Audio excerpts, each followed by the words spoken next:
أتأمرون الناس بالبر وتنسون أنفسكم، لوگوں کو نیکی کا حکم دیتے ہو خود کو بھول جاتے ہو. وأنتم تتلون الکتاب، حالانکہ تم کتاب پڑھتے ہو. یہاں آپ دیکھیے کہ آیت 42 میں وَتَكْتُمُ الْحَقَّ وَأَنْتُمْ تَعْلَمُونَ، جرم کرتے ہو حالانکہ تم علم رکھتے ہو، اور یہاں بھی تم ایک جرم کرتے ہو حالانکہ کتاب پڑھتے ہو. تو اس سے کیا پتہ چلتا ہے کہ کوئی بھی غلط کام کرنا کتاب پڑھتے ہوئے زیادہ برا ہے. اس کا یہ مطلب نہیں کہ انسان برا کام تو ڈٹ کے کرے اور کتاب پڑھنا پڑھانا چھوڑ دے، نہیں. اس کا کیا معنی ہے کہ کتاب کا حق ادا کرو، کتاب جو کہتی ہے اس پر عمل بھی کرو. افلا تعقلون، جو شخص ایسا نہ کرے وہ کون ہے؟ بے عقل، اس کی عقل نہیں. عقل مند کون ہے؟ جس کے قول اور فعل میں تضاد نہ ہو. وَاسْتَعِينُوا بِالصَّبْرِ وَالصَّلَاةِ، اگر اچھے کام کرنا مشکل لگتا ہے تو کیا کرو؟ صبر اور صلاۃ سے اللہ کی مدد مانگو. تو اس سے پتہ یہ چلتا ہے کہ اللہ کی مدد صبر کے ساتھ آتی. ان اللہ مع الصابرین، اللہ صبر کرنے والوں کے ساتھ ہے. اپنی ایک عادت بنا لیجئے، جب بھی کوئی رکاوٹ ہو، جب بھی کوئی کام مشکل نظر آئے، جب بھی کہیں کنفیوژن ہو، جب بھی حالات ایسے نظر آئے کہ کوئی صورت نظر نہ آتی ہو، تو فوراً کیا کرنا چاہیے؟ پہلے صبر کی بات ہے، پھر صلاۃ کی بات ہے. تو یہ بیچ کا عرصہ کیسے گزاریں گے؟ نفل تو بعد میں پڑھیں گے نا، پہلے کیا کریں گے؟ کیونکہ نفل پڑھ کے تو صبر آ ہی جاتا ہے. یہاں نفل سے پہلے صبر کی بات آ رہی. تو سوچئے، غور فرمائیے اس بات پہ. کچھ یاد کیجئے کہ کسی بات پہ آپ بہت پریشان ہوئے آج یا کل میں، اور آپ نے نماز بھی پڑھی، لیکن اس پریشانی اور نماز کے بیچ کا وقت کیسے گزارا، اس پہ ذرا توجہ فرمائیے. میرا کہنے کا مطلب یہ ہے کہ ایک بے چینی اٹھی آپ کو، ایک پریشانی شروع ہوئی، گھبراہٹ شروع ہوئی، کسی پہ غصہ آ گیا. اب اس غصے کی وجہ سے انسان کی بعض اوقات عقل بھی کم کام کرتی ہے. انسان یہ بھی بھول جاتا ہے کہ مجھے کرنا کیا چاہیے اب. ٹھیک ہے، اب ٹھہر کے یاد آتا ہے، اوہو اچھا اللہ سے مدد مانگتے ہیں. عموماً کیا ہوتا ہے، ہمارا ریئیکشن کیا ہوتا ہے؟ کوئی تکلیف ہوتی ہے نا ہمیں، تو ہم فوراً جو ہمیں دائیں یا بائیں ملے تو ہم اس کے ساتھ ڈسکس کرنا شروع کر دیتے. تمہیں پتہ فلاں نے میرے ساتھ کیا کیا، فلاں کیسا اور فلاں کیسا، اور ایک دم ہم اپنے غصے کا اظہار کس طرح کرنے لگتے ہیں؟ ہاں، شکایتیں کر کے، کسی کی غیبت چغلی کر کے، یعنی فوری طور پر. اچھا اب اس سے کیا ہوتا ہے، جب ہم بہت باتیں کر چکتے تو ہم ٹھنڈے ہو جاتے ہیں، اب پھر نماز کی تو ضرورت ہی نہیں رہتی. اچھا بعض اوقات ایسا ہوتا ہے کہ جب ہم بہت اپنا غبار نکال چکتے ہیں تو دوسرا بھی ہمیں کچھ اور سنا دیتا ہے، اس سے پہلے سے بھی پریشانی میں اضافہ ہو جاتا ہے. یا کوئی اگر ہمیں سمجھا ہی دے، بعض اوقات ایسا ہوتا ہے نا، ہم غصے میں آ کے باتیں کر رہے ہوتے تو کوئی دوسرا ہمیں سمجھانے کی کوشش کرتا، ہم اس سے اور غصے میں آ جاتے. تو یہ جو تکلیف ہوئی، صلاۃ تک پہنچنے کے بیچ کا وقت ہے، اس میں کیا کرنا چاہیے؟ صبر. وَاسْتَعِینُوا، مدد مانگنی شروع کر دیں. اسی وقت دعا کریں جب طبیعت خراب ہونے لگے، اسی وقت دعا کریں، اور دعا کرنے کے بعد اپنے آپ کو کنٹرول کریں. صبر کیا ہے؟ Self control. روکیں. کس سے؟ چیخنے چلانے سے، ناروا غصہ کرنے سے، کسی کے ساتھ بدتمیزی کرنے سے، اور اللہ کی ناشکری کرنے سے.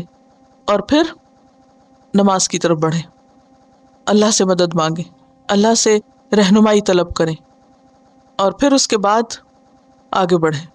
وَاسْتَعِینُوا بِالصَّبْرِ وَالصَّلَاةِ، پھر قرآن پر عمل شروع ہو جائے گا.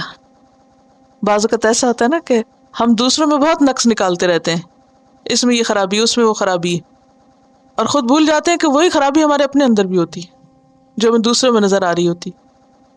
اور حقیقت یہ ہے کہ بہت سی دوسروں کی باتیں صرف اس وقت نظر آتی ہیں جب ہم خود ایکسپیرینس کرتے ہیں.